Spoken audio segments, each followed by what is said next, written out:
आइए परम पूज्य गुरुदेव वंदे माँ के सानिध्य में जन्म शताब्दी पुस्तक माला 61 डे 3 दुर्गति और सदगति का कारण हम स्वयं है, इसके स्वाध्याय को आगे बढ़ाएं। परम पूज्य गुरुदेव ने हमें समझाया कि हम अपना चश्मा बदल देंगे तो हमारी प्रॉब्लम सॉल्व हो जाएगी। गरीबी के बारे में गुरुदेव ने समझाया कि गरीबी दरिद्रता पैसे की कमी नहीं है, एक सोच है, कृपण सोच का नाम है। हमने अपने आप को गरीब मान रखा है, इसलिए हम अपने आप को गरीब कहते हैं। और इंसान अमीर भावनाओं से होता है, विचारणाओं से होता है। हम विवेकानंद जी को क्या गरीब कह सकते हैं? विचार करके देखिए, क्या कभी कहेंगे विवेकानंद गरीब थे? लेकिन विवेकानंद जी ने एक ऐसा जीवन, कठिन जीवन जिया जहां पर रुपया पैसा तो बिल्कुल नहीं था, लेकिन फिर भी अगर हम उनका नाम लेते हैं तो यूथ आइकन के रूप में लेते हैं, शान से लेते हैं उनका नाम। ऐसे ही हम बहुत सारे ऐसे नाम है इतिहास में, जिन नामों को हम देखेंगे तो उन नामों के पास शायद श्री रूप में, पैसे के रूप में बहुत कम था या कुछ भी नहीं होगा, लेकिन फिर भी उन्हें गरीब नहीं कहा जाएगा। कबीरदास जी का जीवन देख लीजिए, रहीमदास जी का जीवन देख लीजिए, बहुत सारे ऐसे जीवन हमें मिल जाएंगे। तो हम अपनी सोच को अगर परिष्कृत कर दें, हम अपनी सोच को अगर ऊपर उठा लें, तो फिर हम किसी तरह की हेरा फेरी नहीं करेंगे जीवन में। हाँ, और हम भगवान के साथ खेल नहीं खेलेंगे। अभी तो हम पग पग पर ईश्वर के साथ खेल खेलते हैं, और हम सोचते हैं कि हम ईश्वर के साथ खेल खेलेंगे और खुद जीत जाएंगे उस खेल में, और हम ईश्वर को बताने लगते हैं उचित अनुचित सही गलत।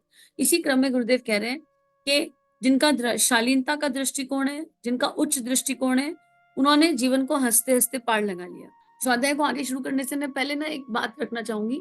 बड़ा एक मन में एक बार एक प्रश्न आया कि श्रीमद् भगवत गीता में भगवान श्री कृष्ण ने कर्म योग, भक्ति योग, ज्ञान योग, अभ्यास योग, शरणागति सब कुछ बताया। तो ऐसा लगा कि अंत में जाके बात आ गई शरणागति कि सब जो तुम कहोगे वो मैं करूंगा, तुम करा लो जो कराना है। अर्जुन कहते हैं शरणागत शरणागत, ठीक है। तो ऐसा लगा कि फिर गीता की आवश्यकता क्या है, सब कुछ तो उन्होंने नहीं करवाना है? फिर काहे को इतना रायता फैलाया? कर्म योग बता रहे हैं, भक्ति योग बता रहे हैं, ज्ञान योग बता रहे हैं, तो सारे योग क्यों बताए? अभ्यास योग बता रहे हैं। जब होना वही है जो वो चाहते हैं, तो फिर हमको क्यों हिलने की आवश्यकता है?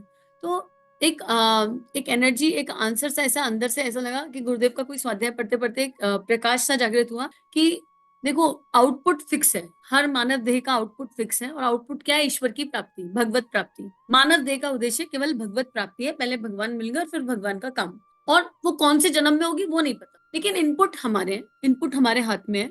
रावण को भी भगवत प्राप्ति हुई और माँ मीरा को भी भगवत प्राप्ति हुई। दोनों का इनपुट अलग अलग था, दोनों के रास्ते अलग अलग थे, पर दोनों ने किया तो भगवान का ही चिंतन, हर समय चिंतन तो कृष्ण का ही किया दोनों ने।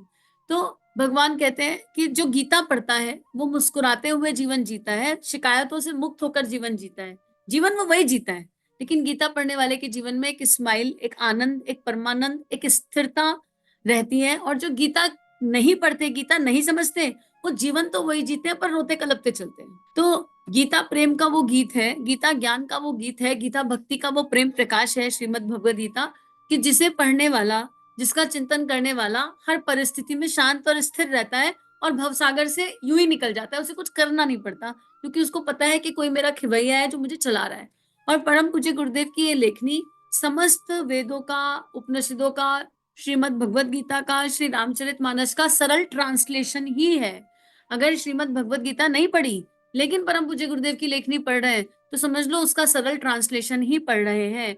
गीता के जो सूत्र हैं उनको सरलतम रूप में गुरुदेव ने दिया, ताकि ये भवसागर से हम पार निकल सके। अब इसी में गुरुदेव लिख रहे हैं, तीसरा क्षेत्र परिवार संस्था का है, जो कि कितनी अस्त व्यस्त दिखाई पड़ती है। गुरुदेव ने तीसरा क्षेत्र क्यों लिखा? पहला क्षेत्र ध्येय बताया था कि हम बीमार क्यों पड़ते हैं, हमारी बीमारी का कारण क्या है।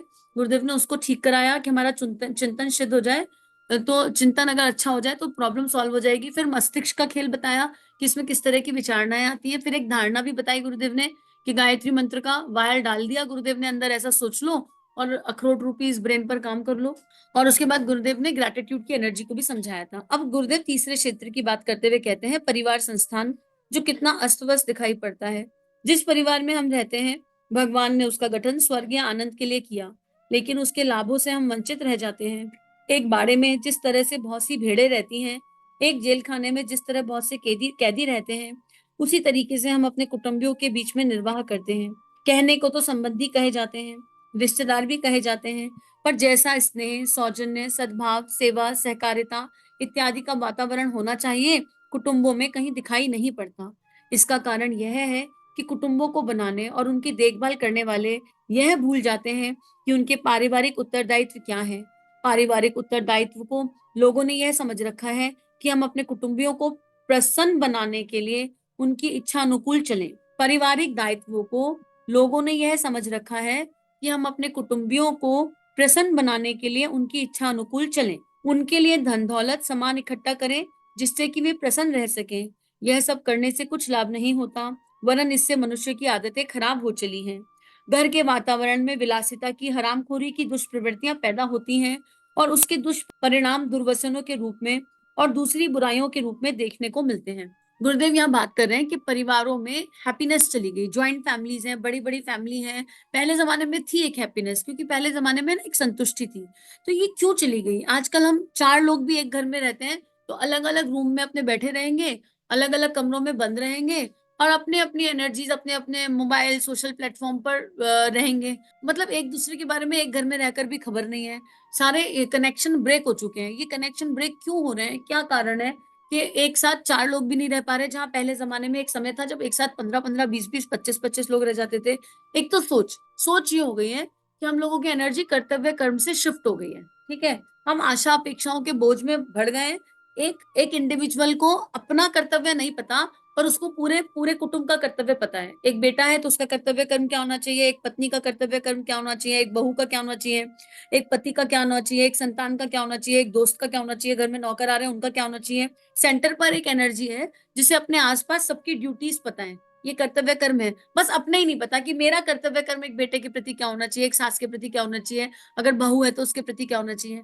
और अब हम क्या करते हैं, दिन भर चिंतन ये करते हैं, अच्छा बेटे को ये करना चाहिए था और इसने ये नहीं किया, और बस यही दुख का कारण बन गया और यही कलेश का कारण बन जाता है। अच्छा सास है तो उसको ऐसा ऐसा करना चाहिए था, बहू है तो उसको ऐसा ऐसा करना चाहिए था, और ये ऐसा ऐसा नहीं हुआ, इसलिए हम समस्या में हैं। हम कभी ये नहीं सोचते कि अच्छा मैं बहू हूं तो मुझे कैसा कैसा करना चाहिए, मैं बेटी हूं तो मुझे कैसा कैसा करना चाहिए, मैं माँ हूं तो मुझे कैसा कैसा करना चाहिए।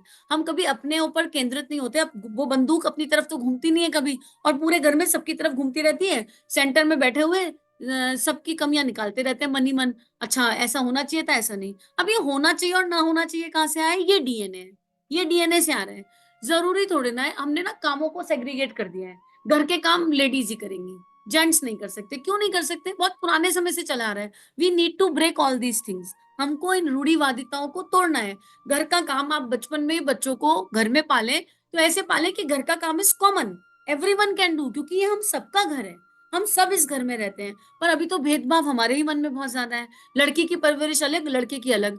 लड़की है तो पिंक, लड़का है तो ब्लू। क्यों भाई? लड़की है तो पिंक और लड़का है तो ब्लू क्यों चाहिए? ऐसा क्यों? और फिर वो मानसिकता, लड़की है तो डॉल से खेलेगी और लड़का है तो कार से खेलेगा। ये मानसिकता क्यों है? क्या लड़की ऑटोमोबाइल इंजीनियर नहीं बन सकती बड़ा होके? आप लड़की को चॉइस क्यों नहीं दे रहे हैं? उसके सामने डॉल्स ही लाके क्यों रख रहे हैं? और लड़के के सामने डॉल्स क्यों नहीं रख रहे हैं? लड़के के सामने गाड़ियां क्यों रख रही है? क्या वो लड़का बच्चा नहीं है? क्या वो बालक नहीं है? क्या वो गुड्डे गुड़ियों से नहीं खेल सकता है? हमारी सोच में ही इतनी बायस्डनेस आ गई है। और बड़े होकर क्या हो जाता है? बड़े होकर लड़कियों को कार पसंद आती है और लड़कों को डॉल पसंद आती है, क्योंकि बचपन में तो मिली नहीं, तो एनर्जी करप्ट हो गई, और उस करप्ट एनर्जी के चलते गाड़ियां गाड़ियां गड़बड़ होती चली जा रही है। तो हमको अपने ऊपर विचार करने की आवश्यकता है कि हम परिवार में क्या दे रहे हैं। हम ये लाइंस क्यों क्रिएट कर रहे हैं कि एक बहू है तो उसकी मर्यादा ये है और एक बेटी है तो उसकी मर्यादा ये है? ये डिफरेंशिएशन क्यों आ रहा है? वाई? एक बेटी है तो अपनी माँ के साथ ऐसा बिहेवियर है, लेकिन सास के साथ बिहेवियर अलग है। ये जो डिफरेंशिएशन इमोशनल और भावनाओं का आ गया, इसके चलते प्रॉब्लम्स क्रिएट होने लगी। कंपैरिजन की एनर्जी बहुत हो गई। मान लो एक घर में 2 दौरानी जेठानी है, तो एक से आपका कनेक्शन ज्यादा है, दूसरी से आपका कनेक्शन कम है। क्यों? क्योंकि एक ने आपके मन की बात ज्यादा कर ली, दूसरे ने आपके मन की बात कम कर ली। इस तरह की एनर्जीज के चलते हम गड़बड़ कर गए। और फिर जो सेंटर ऑफ कुछ एनर्जीज ऐसी होती है, जो गुरुदेव लिख रहे हैं कि हमने कुटुंबियों को के उत्तरदायित्व की जो डेफिनेशन है उसको ये मान लिया कि सबको खुश करने के लिए सबकी इच्छा के अनुसार चलो। एक इंसान सबको खुश नहीं कर सकता, बिल्कुल नहीं कर सकता। आप कब तक सबकी इच्छाओं के अनुसार चलेंगे? अब वो इच्छा किस दिशा जा रही है ये भी तो देखना पड़ेगा। मान लो आपकी पत्नी इच्छा करने लगे कि उसको 10,000 की साड़ी चाहिए और आपकी पॉकेट नहीं है 10,000 की साड़ी दिलाने की, तो आप उसकी इच्छा को कब तक पूरा कर पाएंगे? आपको एक टाइम पर आकर समझाना पड़ेगा कि हम नहीं कर सकते, ये हमारी पॉकेट नहीं है, ये संभावना नहीं है कि तुमको 10,000 की साड़ी दिलाई जा सके, समझाना पड़ेगा। या एक पति अपनी पत्नी से इच्छा करने लगे कि मेरे घर में 25 मेहमान आ रहे हैं, तुम 25 का खाना बनाओ अलग तीनों टाइम का। अरे आपको समझना पड़ेगा वो एक मानव देह है, कैसे बनाएगी? और आजकल तो ऑफिस जाने वाले भी लोग हैं। तो हमको ये समझना पड़ेगा कि हम सबकी इच्छाओं को पूरी नहीं कर सकते और कहीं ना कहीं we need to learn to say a no, a firm no. आपको चैनल पर जाएंगे ना तो आत्मनिर्माण के सूत्र निज जीवन से, ये एक 12 ऑडियो की सीरीज मिलेगी और इस ऑडियो की सीरीज में आपको वो सारे सूत्र मिलेंगे जहां हम एक परिवार में रहते हुए परिवार के साथ कैसे हैप्पी रह सकते हैं और परिवार के वैल्यूज और प्रिंसिपल्स को कैसे ऊंचा उठा सकते हैं। हम अपने परिवार के वैल्यूज और प्रिंसिपल्स को ऊंचा उठा सकते हैं अपने व्यवहार में बदलाव कर कर। हम एक सेंटर पर बैठ जाएं, हम जो भी रोल में हैं, यहाँ इतने सारे लोग ये ऑडियो सुन रहे हैं, ये स्वाध्याय कर रहे हैं, इस स्वय का अध्ययन कर रहे हैं। ये मान लीजिए कि हम एक सेंटर एनर्जी और गुरुदेव ने हमको सिखाया समझाया, हमारा स्वाध्याय हो रहा है। अब जब हम अपने सारे कुटुंबी जनों को एक साथ रखकर देख लें और हम बिल्कुल क्लियर हो जाएं कि हमारा प्रेम सबके लिए सम होना चाहिए, पहले हम अपने अंदर देख लें। अभी तो हमारा प्रेम व्यवहार के अनुसार ऊपर नीचे होता रहता है, इससे ज्यादा प्रेम है कुटुंब में, उससे कम प्रेम है, ये तो बिल्कुल ही खट्टा है, इसकी तरफ तो हम आंख उठा के नहीं देखेंगे। पहले हम अपनी एनर्जीज को यहाँ पर चेंज करें दैट वी शुड हैव एक इक्वल समता वाला प्रेम। ठीक है। दूसरा, हमारे अंदर सबके प्रति कृतज्ञता का भाव होना चाहिए, कोई कैसा भी है बट मेरे मन में मेरे पास एक ऐसा रीजन होना चाहिए कि मुझे सबको कैसे कैसे और कहाँ कहाँ थैंक यू डालना मिल रहा है। तीसरा, अगर आपको किसी के भी अपने कुटुंब में दोष दिखाई दे रहे हैं तो उनको गुरु चरणों में रख दीजिए। ये दोष जो भी हमको दिखे, ये कहीं ना कहीं हमारे भीतर की वृत्तियां हैं जो हमको दिखाई पड़ गई हैं। जब हमको किसी का दोष नहीं दिखेगा तो हमको अपने वैल्यूज, गुरुदेव के दिए हुए वैल्यूज और प्रिंसिपल्स को कैरी करना आसान हो जाएगा। उसके बाद ये समझ लीजिए, ये सारा कुटुंब कार्मिक अकाउंट है, कार्मिक अकाउंट है, इसलिए इतना बड़ा कुटुंब मिला है। इस कार्मिक अकाउंट को केवल सॉरी की, थैंक यू की और लव की एनर्जी से सॉल्व किया जा सकता है, इसके अलावा किसी चीज से नहीं। फिर अपने आप को सेंटर में रखकर अपने सारे कर्तव्य कर्मों को देखिए। वो कर्तव्य, जिम्मेदारी नहीं, जिम्मेदारी देह भाव से आती है, कर्तव्य कर्म आत्म भाव से आते हैं। ये गुरुदेव ने बहुत खूबसूरती से आत्मा परमात्मा के मिलन संजोग में समझाया है। तो here we are talking about kartavya karma. मेरा कर्तव्य कर्म एज अ माँ कैसा है? अगर ये माँ जिम्मेदारी में चली गई तो ये माँ मोह और आसक्ति से जन्मे रिजल्ट लेगी, मोह और आसक्ति से जन्मे कर्तव्य कर्म करेगी। लेकिन अगर एक माँ आत्मभाव में स्थित होकर अपनी जिम्मेदारियां पूरी करेगी तो उसको बच्चे के लिए कभी कठोर और तटस्थ होना पड़ेगा, तो वो कठोर और तटस्थ हो जाएगी, पर उसमें लॉन्ग टर्म बच्चे का बेनिफिट होगा, उसमें लॉन्ग टर्म उस रिश्ते का बेनिफिट होगा। ये माँ बच्चे का एग्जाम्पल लिया, पर एनीवेयर एनीवेयर प्रेम का अर्थ अन्याय सहना नहीं होता है। आपका पति आपको मारता पीटता और आप प्रेम के नाम पर उसको सह रहे हैं तो इट इज नॉट राइट, ये ठीक एनर्जी नहीं है। आप पहले अपना कार्मिक सॉल्व कीजिए, सॉरी थैंक यू डालिए, गायत्री मंत्र करके अपने भीतर की शक्ति बढ़ाइए और उसके बाद ना कहना सीखिए नहीं, मुझे आप, मेरे ऊपर आप हाथ नहीं उठा सकते, आप किस तरह किस कारण मेरे ऊपर हाथ उठा रहे हैं। लेकिन एक नारी ने अपना धर्म मान लिया कि ये तो कोई बात नहीं, तो आम बात है, पति का हाथ उठाना तो आम बात है। क्यों आम बात है? बिल्कुल आम बात नहीं है, बिल्कुल भी आम बात नहीं। और अगर हम ये सुन रहे हैं तो बिल्कुल भी आम बात नहीं, हमको ये समझने की आवश्यकता है। एक सास ने दिन भर उलाना है दी और हम सुन रहे हैं, नहीं बिल्कुल भी आम बात नहीं, हम नहीं सुनेंगे। हम देख रहे हैं अपने घर में कि पंच तत्वों की बर्बादी और ये हम मौन देख रहे हैं, हम अपने ऊपर काम कर लिए लेकिन हम कुछ बोल नहीं रहे। नहीं, हमको बोलना पड़ेगा, जहां कुछ अनुचित हो रहा है, जहां कुछ ऐसा हो रहा है जो ना होने योग्य है, बोलना पड़ेगा, पर प्रेम की ऊर्जा को हृदय में रखकर बोलेंगे। हम जो भी बोलेंगे उसमें शांत भाव से बोलेंगे, किसी को, किसी की दोष को कम करने के हिसाब से नहीं बोलेंगे, एक एक सत्संग की एनर्जी से बोलेंगे। ऐसा नहीं बोलेंगे कि हम सुपीरियर हैं और हम तुमको सही चीज बता रहे हैं तो तुम करो ही करो। हमारे बोलने की एनर्जी अगर ठीक हो जाए तो हम सामने वाले के हृदय में स्थान बना सकते हैं। तो ये अनुभव जन्य है, जितना अनुभव करेंगे उतना ठीक हो जाएगा।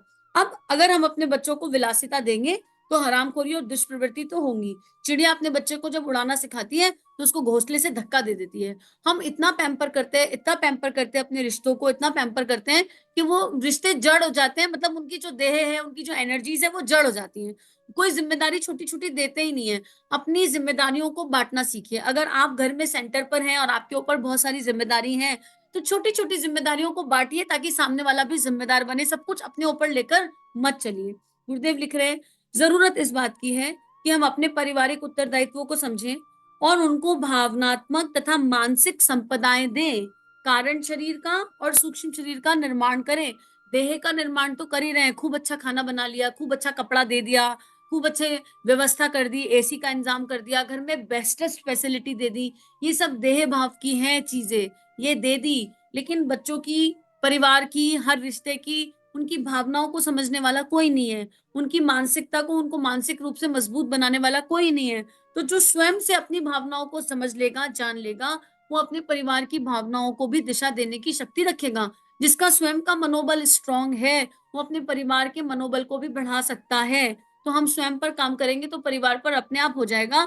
लेकिन हम पहले सोचे तो सही, परिवार में किसी का दुख हमें अनुभव होगा तभी तो हम सोचेंगे कि हम इनके लिए क्या कर सकते हैं। गुरुदेव दूसरा लिख रहे हैं, क्या एक पॉइंट है, सबको श्रमशील बनाने की आदत सिखाएं। श्रमशील, श्रमशील, स्वच्छता की आदत सिखाएं। घर ऑर्गेनाइज्ड होना चाहिए।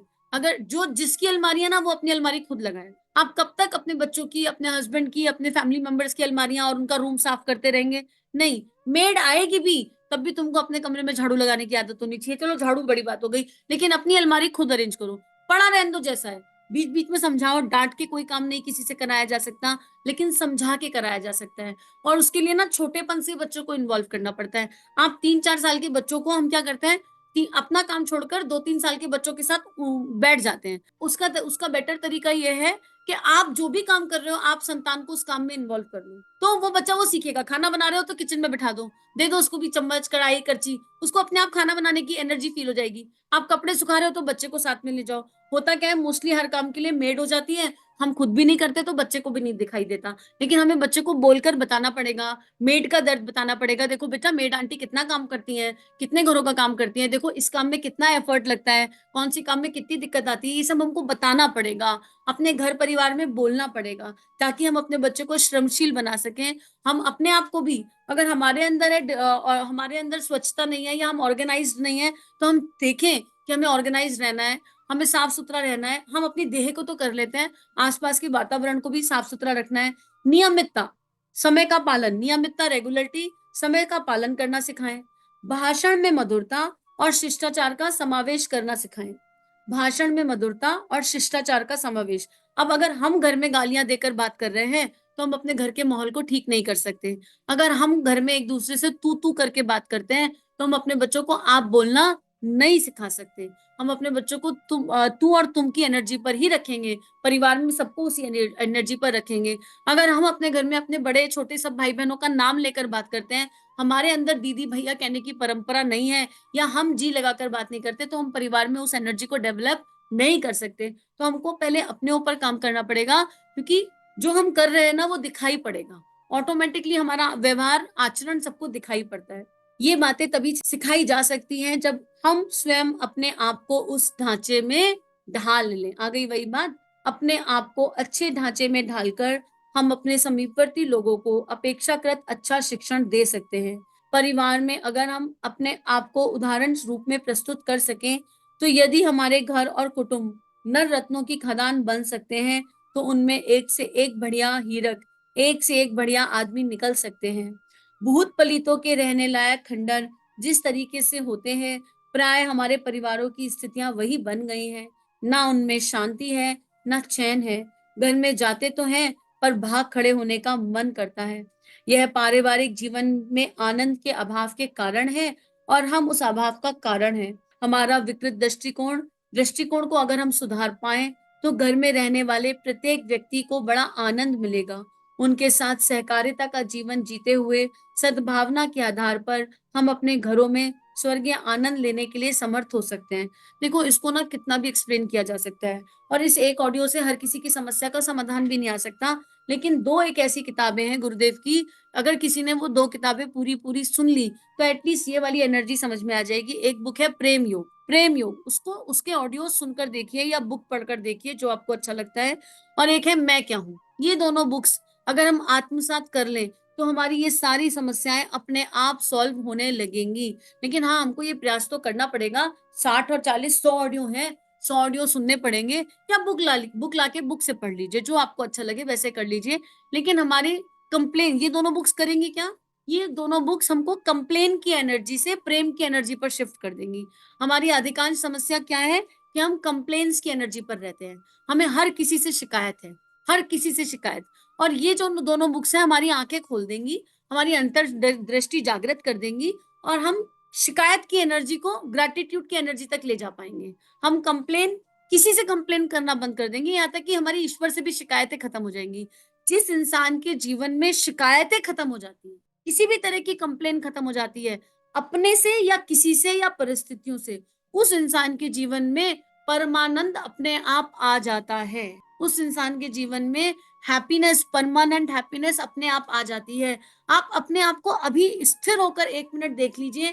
आपको जहां जहां दुख है वहां मूल में कहीं ना कहीं कोई शिकायत है, कोई कंप्लेन है, परिस्थिति से हो, भगवान से हो, अपने आप से हो, या अपने आसपास के लोगों से हो, और वो शिकायत ही आपके दुख का कारण है।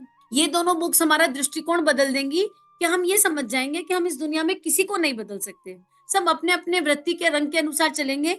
लेकिन अगर हम खुद को बदल लें, अगर हमारे भीतर जो दिया माता जी ने आज रखा है, जो परम पूज्य गुरुदेव ने प्रेम का दिया हमारे भीतर रखा है, अगर इसका प्रकाश पूर्ण रूपेण हमारे पंच कोशों पर, सप्त चक्रों पर, हमारे सारे शरीर में, तीनों शरीरों में फैल जाए, तो अपने आप ऑटोमेटिकली इस प्रकाश से निकलने वाली ऊर्जा से हमारे आसपास स्वर्गीय वातावरण हो जाएगा। ये दोनों बुक हमें उस दृष्टिकोण पर ले आएंगी, तो उनको सुनकर देखिएगा, नोट्स बनाते हुए सुनिएगा, स्व का अध्ययन कीजिएगा, बुक को सुनते हुए किसी तीसरे का चिंतन मत कीजिएगा। आप अपने लिए पढ़ रहे हैं, अपने लिए सुन रहे हैं, तो बस यही पॉइंटर होने चाहिए कि हमको क्या समझाया गया और हम में कमी क्या है, गुरुदेव क्या बता रहे हैं, और हमको गुरुदेव ने जो बताया उनमें से अपनी एनर्जीज को कहाँ से कहाँ लाकर बिठाना है। तो आज के लिए इतना ही स्वाध्याय करते हैं, और परम पूज्य गुरुदेव वंदे मां से प्रार्थना की जो उन्होंने हृदय में दीप स्थापित किया है, इस दीप का प्रकाश बढ़ता चला जाए और इतना बढ़ जाए जितना गुरु जी चाहते हैं। गुरु संरक्षण में ये प्रकाश समष्टि तक फैल जाए। सभी को प्रणाम। इदम श्री सद्गुरुवे नमः।